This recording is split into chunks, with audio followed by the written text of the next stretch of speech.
It's time to talk about June's Journey, a hidden object mystery game with a captivating detective story. When you're playing, you solve a mind-teasing mystery of the roaring 1920s while you dive into June's captivating quest to uncover a scandalous family secret and solve her sister's murder. It's mystery, it's danger, and it's romance, and you never know where the next chapter's gonna take you. If that wasn't fun enough, you get to customize your very own luxurious island estate. Seriously, I cannot stop playing. I am already on the 3rd chapter, and I just started recently. Join me back in time in the glamorous 1920s. June needs your help, detective. Download June's Journey for free today on iOS and Android. You wanted to see me, Miss Swinton? Have you been hearing about the new government modernization efforts? AI, RPAs, data science. Things are changing at this agency, and people will need new skills. I'd like you to get some training. Look at this management concepts catalog. Wow, over 275 courses. That's right, in local classrooms or instructor-led online classes. We still have budget in this fiscal year, so sign up online. Advance your career with courses from Management Concepts. Get a catalog at managementconcepts.com or call 833-578-8466. This podcast may discuss topics graphic in nature and possibly triggering to survivors. We value the safety and well-being of all of our listeners, so please practice personal discretion. Now, enjoy the show. Hey, I'm Paige. And I'm Natalie. We're the hosts of the Murder Diaries podcast. We bonded over tacos and true crime after we matched on Bumble BFF. You know, like any normal millennial using an app to meet new friends. Every Thursday, we upload a new episode. In each episode of the Murder Diaries, we tell true crime one story at a time. One week it's my turn. And the next week it's mine. You still think it's in my head, but I'm walking with the dead. This week, we're bringing to you a well-known case out of the East Coast. You guys know by now that if a case does not have justice, even if it's well-known, we're going to tell it. Because a case being well-known, honestly, isn't really a reason not to tell a case on a podcast anyways. But we furthermore believe that if it is a case that does not have justice, then we need to keep telling it because who knows, this particular podcast episode could be someone's first time hearing it and it could lead to something. You never know. If for nothing else, we're going to tell it for the victim's honor and to keep their story alive until justice does come. And maybe we'll even tell it again after justice comes. That's just my soapbox. But here is Natalie with the intro to today's case. Maura Murray's disappearance has captivated the worldwide true crime community for the last 17 years. Her case has been featured on 2020. It was the subject of a series on Oxygen and has been featured on countless true crime podcasts. Yet, despite the media coverage, the mystery remains. What happened to Maura Murray? Now, a little background on Maura. She was born on May 4th, 1982 in Brockton, Massachusetts. She was the 4th of 5 children belonging to Fred and Lori Murray. He was a medical technician and she was a nurse, respectively. Overall, the Murrays and their 5 children, these are Irish Catholics, by the way, so they have 5 kids. We have Fred Jr., Kathleen, Julie, Maura, and Curtis. They all lived a comfortable middle-class lifestyle with a home in a small suburb on the South Shore of Massachusetts. Her parents eventually divorced when she was 6 years old, and she did go to live with her mother primarily. But despite all of that, she seemed to have had a good childhood and soon turned into an accomplished young woman. Her family describes her as an overachiever and a fierce competitor with a kind heart and a beautiful, dimpled smile.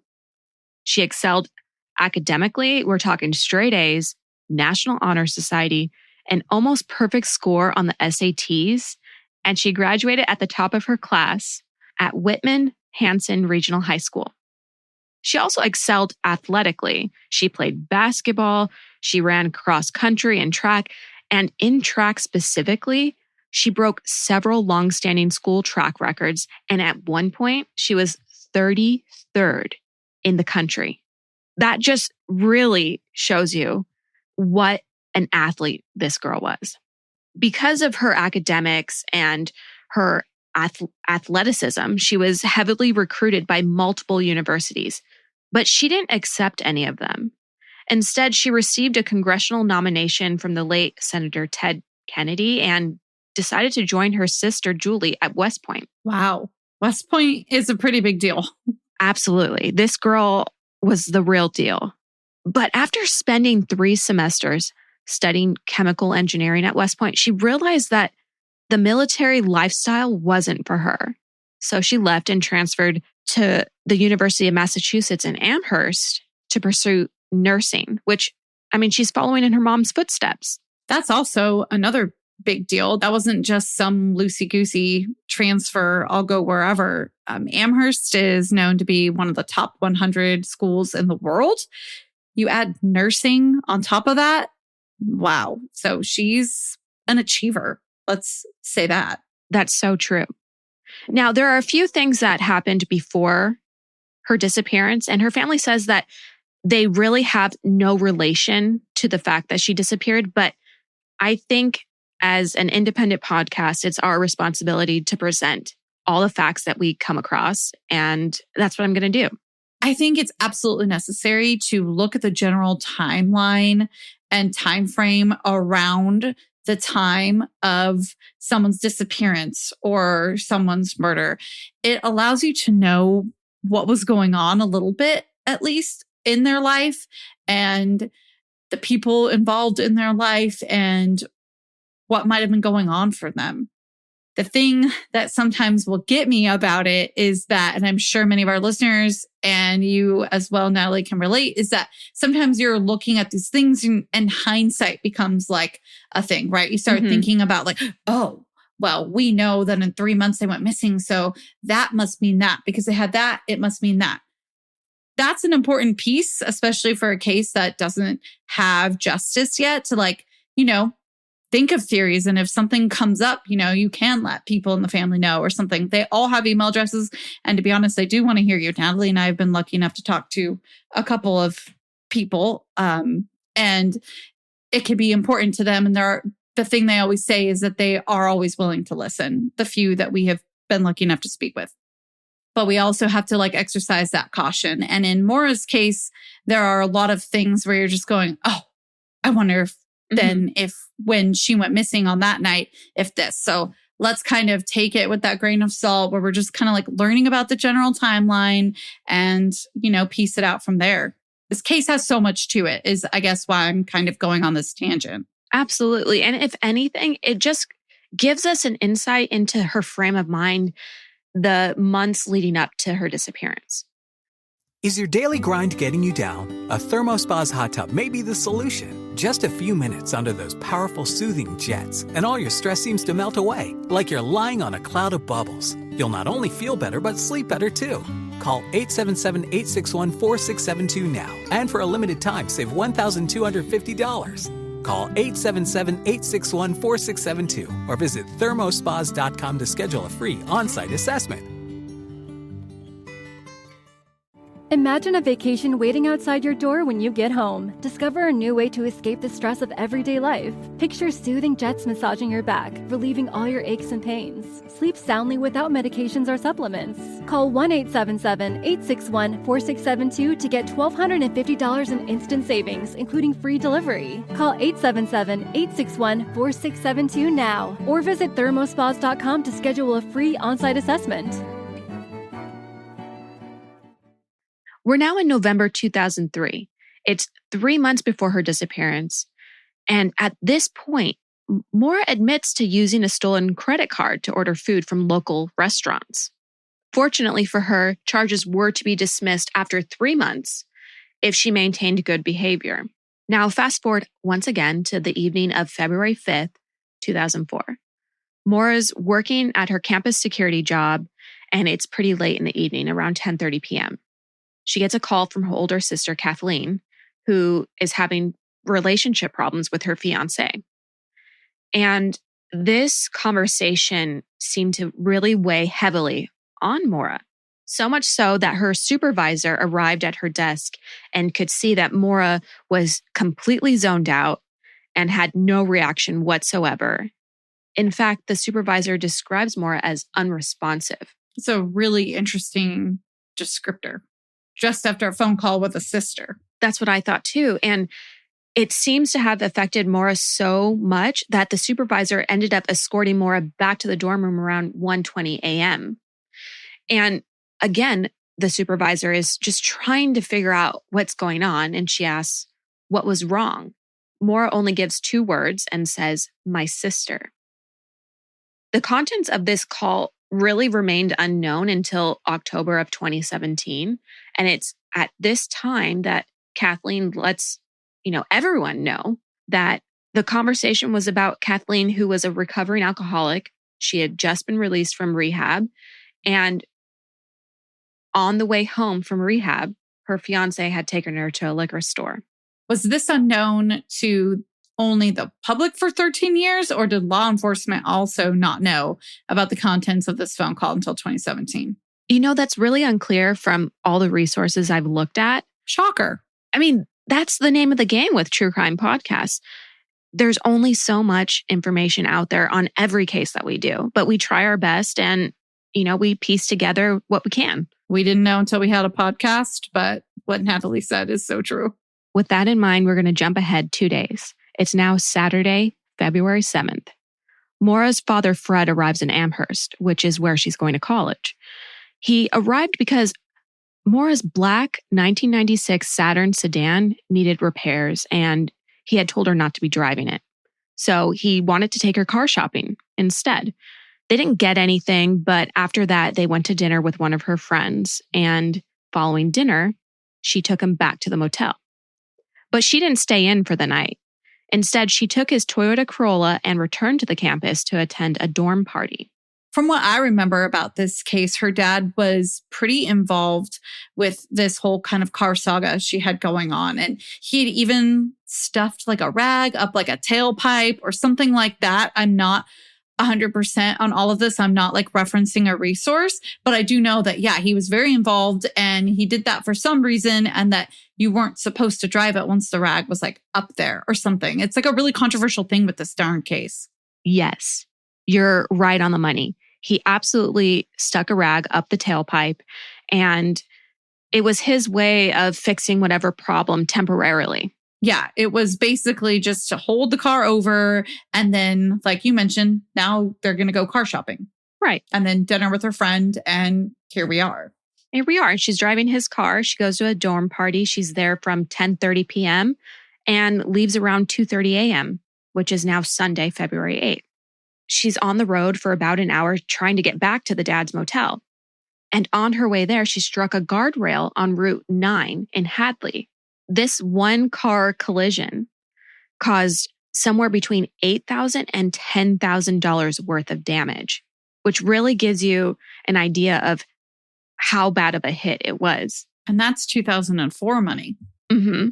An officer responds to the accident, but there's no documentation of a field sobriety test being conducted and no tickets are issued. Despite the extensive amount of damage the car got, she was able to drive it back to her father's motel, which is where she stayed the rest of the night. The following day, Sunday, her father, Fred, contacts their insurance company and does as much as he can for a Sunday and rents a car. He drops her back off at the college campus and drives home to Connecticut, which is where he lives at the time.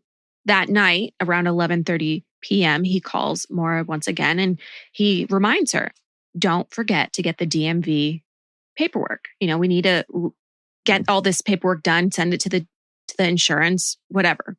After that, they agree to talk again Monday night, the following night, and handle the rest of the insurance claim. It's now Monday, February 9th, around midnight. Maura's using her computer in her dorm room.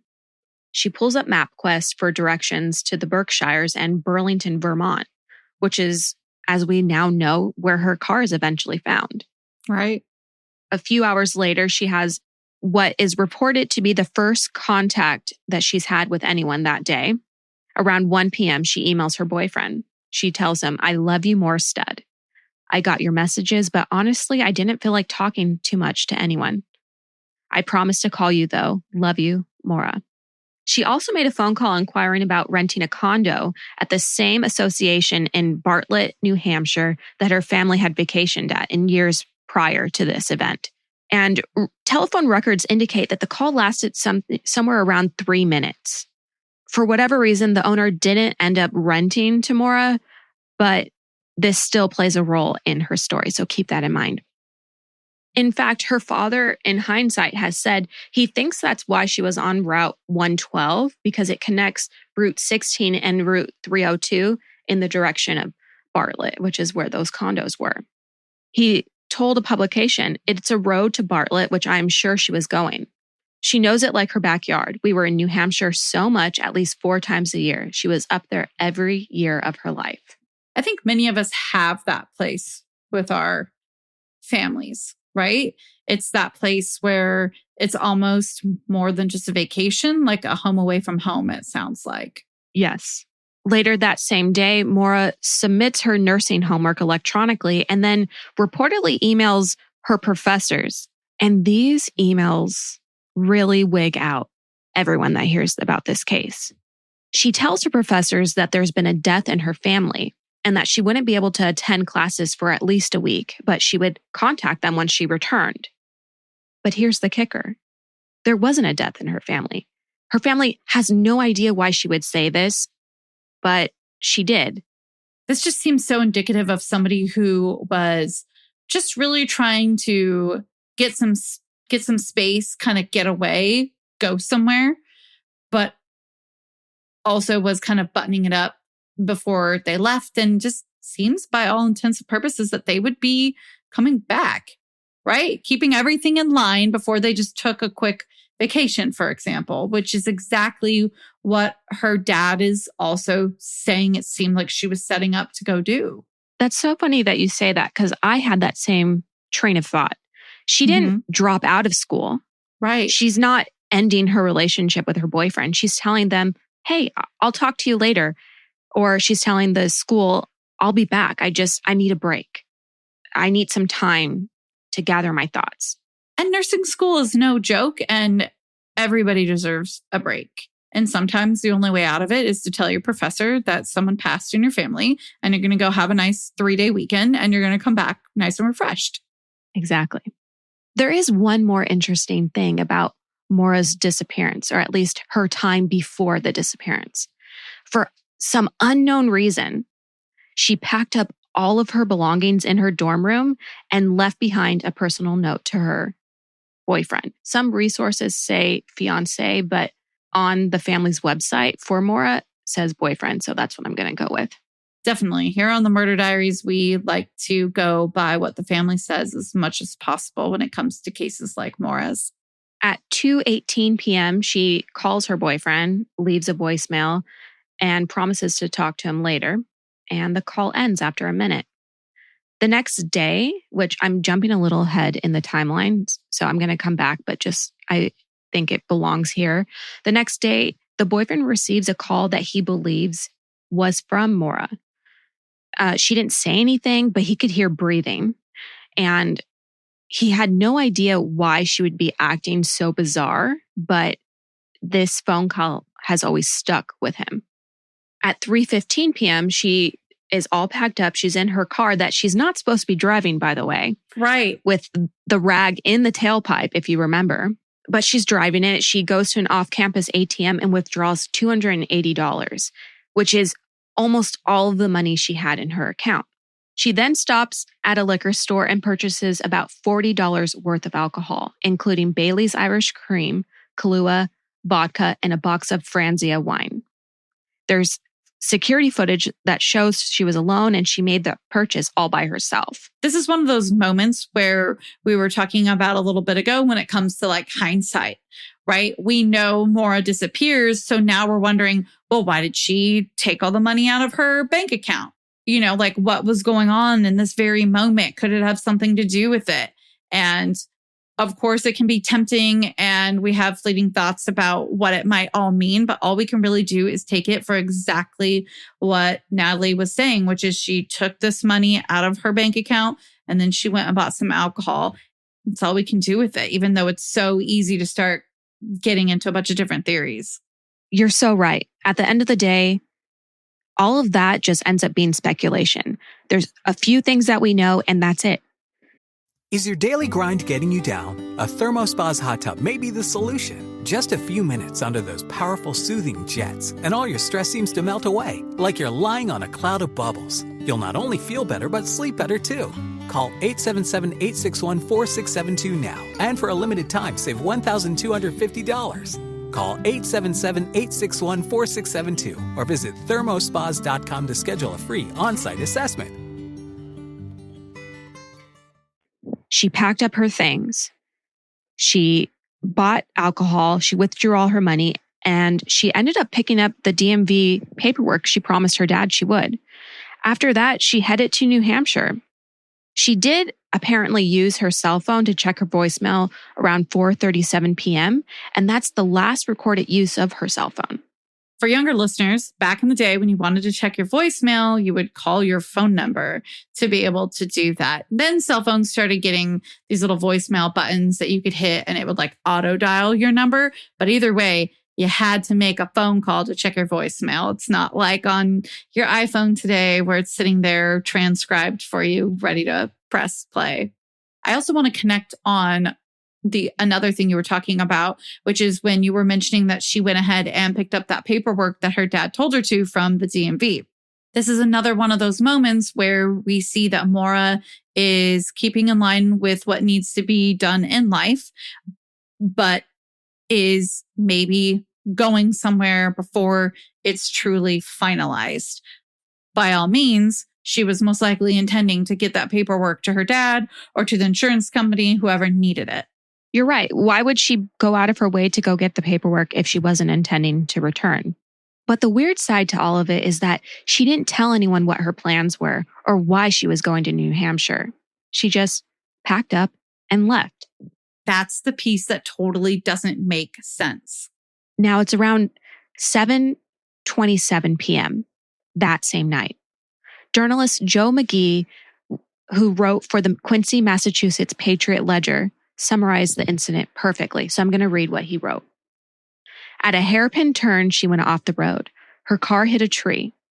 At that point, a person came along who was driving a bus. It was a neighbor. He asked her if she needed help. She refused. About 10 minutes later, police showed up to the scene and Maura Murray was gone. Her father, Fred, believes that her car stalled when she was going around a turn and went into a snowbank. He also believes that she was heading towards Bartlett, New Hampshire, which I had mentioned earlier was an area she knew really well and an area she had been to several times throughout her life because that's where they vacationed. Now, I mentioned the bus driver, but there's also a resident of Haverhill, New Hampshire, who I don't know if she saw the accident, but she did see the car stalled out on the road. So she called the police and notified them that there had been an accident near her home and that a car was stuck in a ditch. She acknowledged that it was a minor crash, but, maybe they should come out and check everything. There are photographs of the car and she's right. It seems to not have been too bad, but the front end of the car is banged up by the headlights and it probably wouldn't have been drivable because the airbags had gone off. Got it. Now we're going to talk a little more about the bus driver. His name was Butch Atwood. He had been driving by and is actually the last known person to have spoken to Maura. He stopped when he had seen her car stalled in a snowbank and offered her help. He asked her if she needed him to call the police and she declined the offer. She actually had responded that she had already called AAA. But he knew that wasn't true because there wasn't cell service in the area. As a result, he drove his bus home, which is about 100 yards away, and called the police around 7:42 p.m. I feel like this says a lot about him. Now, of course, we could assume many things as us true crime consumers do. But this to me actually says a lot.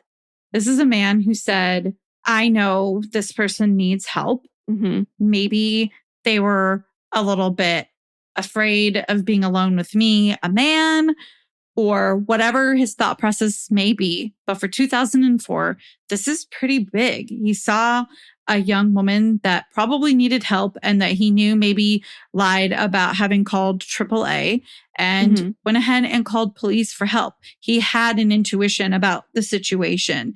I just feel like that's really telling. And I know there's different theories, good and bad, but I just want to mention that because it's something that hits me when I hear about this part of the story. Now, when the operator asked if she appeared injured, Butch Atwood told the police that she appeared shaken up and, like I had mentioned, the airbags deployed, but there wasn't any blood. She didn't appear to be visibly injured, but it was cold and she was shivering. The first police officer arrived on scene at 7:46 p.m. Now, that's 4 minutes after the 911 call was placed. And in that small window of time, from Butch leaving to call 911 and the police arriving, Maura disappeared. And it makes you wonder, what happened in those 4 minutes? What could have happened? Especially when you no longer have an operable car. And that's the first thing that police realized when they arrived at the scene. They found her car locked and facing the opposite direction from where she had been driving. There was no trace of her and no tracks leading into the woods. But she had left personal items in the car.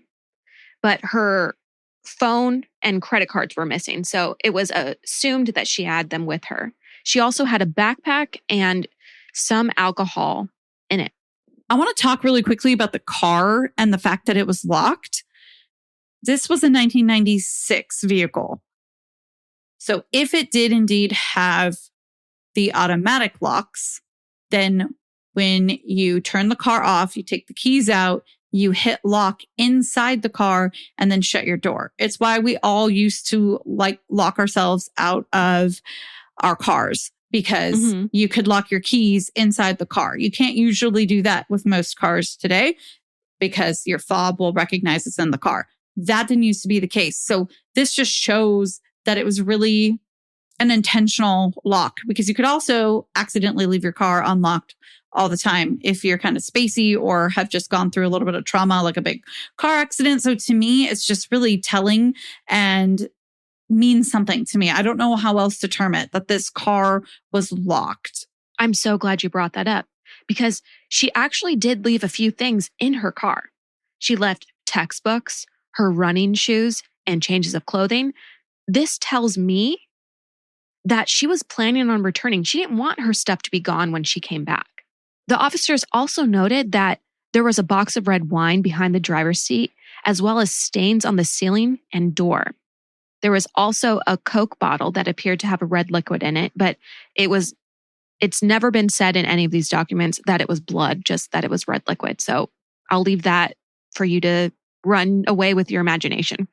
Now we have a locked car with personal belongings inside it and a possibly shaken up young woman who's nowhere to be seen. The officer asks the bus driver, Butch, to aid him in locating Maura and suggests that he drive west of the accident scene and search some of the roads in the French Pond area. And I'm so grateful for this, but in our pre-meeting, Paige actually pulled up the French Pond area and we looked it up on Google Maps and we kind of drove down the roads. And there are still houses, but they're so spaced out. There's a lot of greenery and trees, no sidewalks. It's very easy for you to get disoriented, especially when it's late and snowing. It's pretty dense forest in this entire area, and then smaller areas of clearing, and then it's dense again. Now, the police officer and Butch weren't the only ones on the scene. A state trooper responded, and he searched the roads west of the accident site. And fire and EMS also arrived, but they soon left when there wasn't anyone to treat. Firefighters did search the accident scene before going back to the fire station, but they didn't find anything. And as far as anyone is aware, not one person searched east of the accident site. Eventually, police traced the vehicle to Maura and initially treated her as a missing persons case. They assumed this was a young woman who voluntarily left, and that was that. They contacted her family the following day, and that was the last thing that her family was expecting to hear about her. They were shocked and confused. And this eventually led into chaos and a panic for them. Why was Maura in New Hampshire on a Monday night by herself? Was she running away from her life or looking for a reprieve to clear her head? Did she disappear to start a new life? These are all things that they're wondering. And this speculation was based on her travel preparations that I had mentioned previously, the packed boxes, the artwork off her walls, the ATM withdrawal of all her money. Right. It's not a far off theory. It is something that they have to hold as a possibility.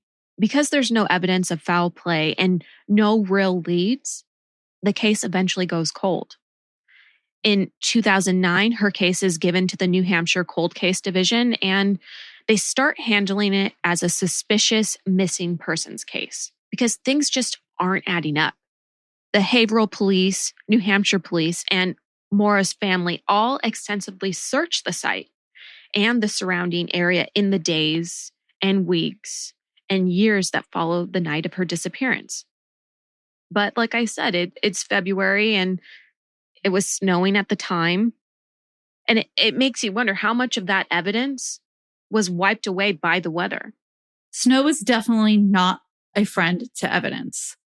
It can damage evidence.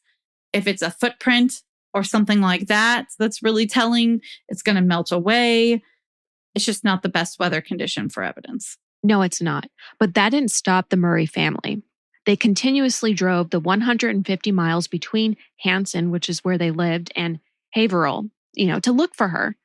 One of her sisters actually mentions that they looked in all of Maura's favorite spots. Remember, this is a place that they had gone to growing up multiple times a year, all of her life.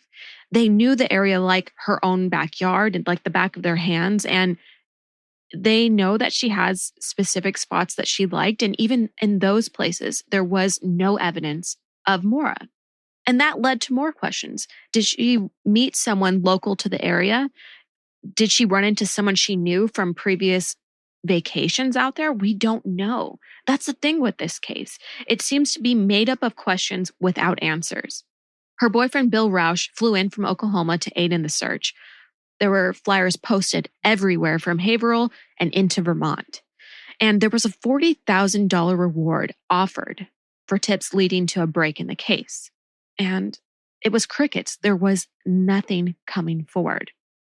Until a few months later, when a witness came forward and claimed that he had seen someone who matched Maura's appearance walking along Route 112 about an hour after her accident. He explained that he hadn't come forward initially because he didn't realize it was the same day that he had seen this woman as her crash.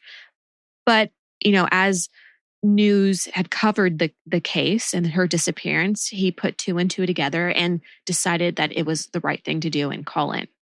And even though this tip came in, the police didn't really do much with it, which infuriated Fred Murray.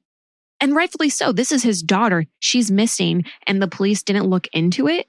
The search had only been conducted to the west of the crash site, like I mentioned, and not to the east, which is where Route 112 was. So it was a real possibility in his mind that his daughter was at least headed in that direction on that fateful night. There's a couple quotes from him, and I'm going to read them here. And him is Fred Murray, not the tipster. This was a young woman involved in an accident. She had a head injury by the indication of the spider hole in the windshield.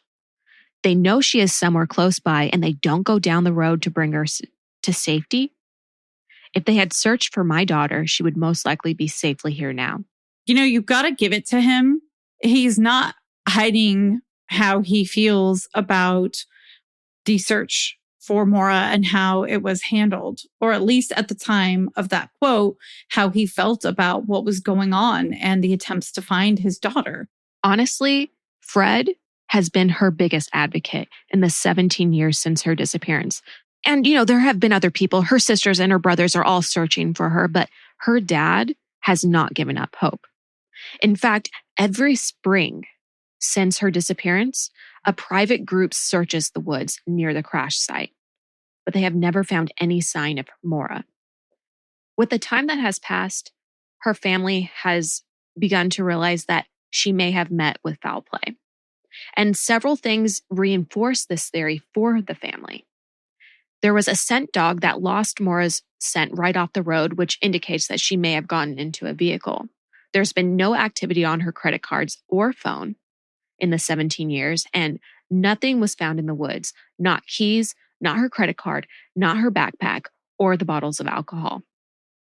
And she's never, not once, reached out to any of the family. This includes when her mother passed away from cancer.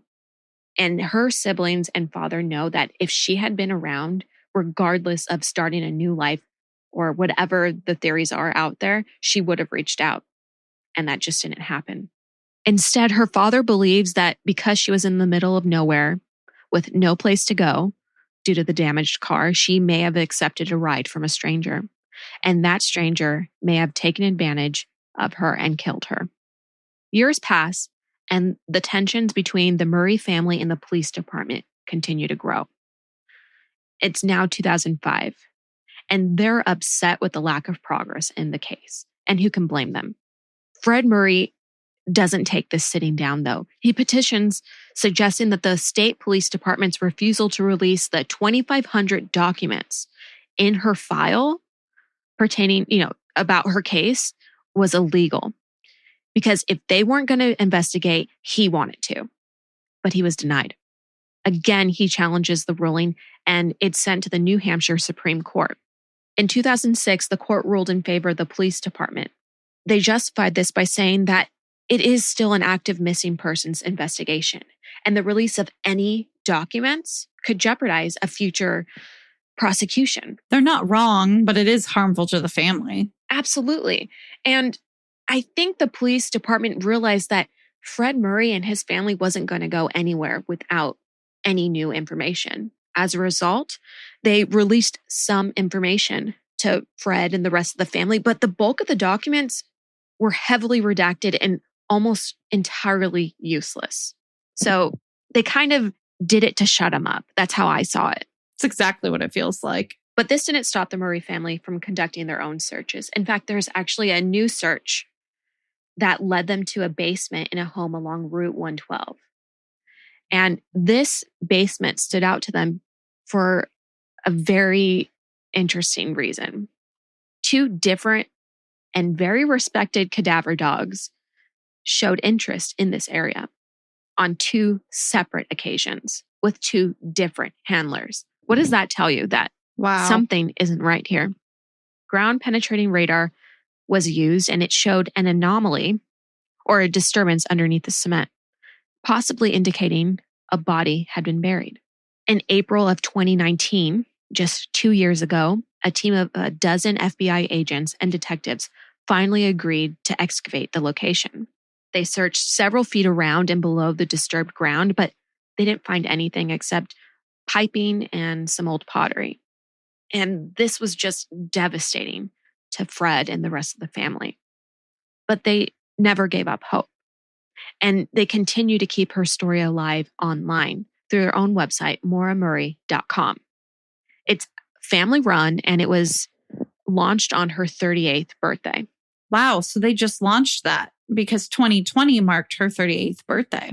Yes. And this year actually marked her 17th anniversary of the disappearance. Her younger brother, Curtis, held a candlelight vigil for her at the same place she was last seen. And he's quoted as saying, "It's kind of crazy to think it's 17 years. I've spent more of my life without Maura than with her."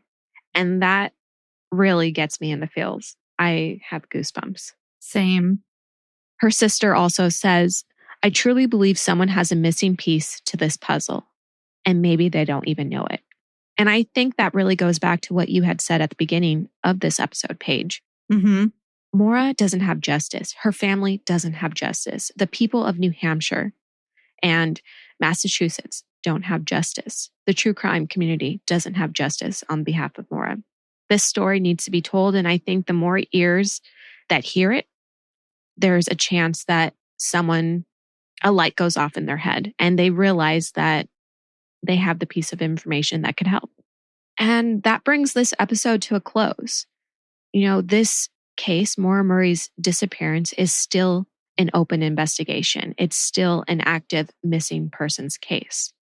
If you or anyone you know has any information about it, contact the New Hampshire Cold Case Unit. You can call them at 603-271-2663 or visit their website. Until our next episode, you know where to find us at the Murder Diaries Pod on Instagram, at the murderdiariespod@gmail.com, and the murderdiariespodcast.com. And until then, Stay safe. bye. Seeking the truth never gets old. Introducing June's Journey, the free-to-play mobile game that will immerse you in a thrilling murder mystery. Join June Parker as she uncovers hidden objects and clues to solve her sister's death in a beautifully illustrated world set in the Roaring '20s. With new chapters added every week, the excitement never ends. Download June's Journey now on your Android or iOS device or play on PC through Facebook Games.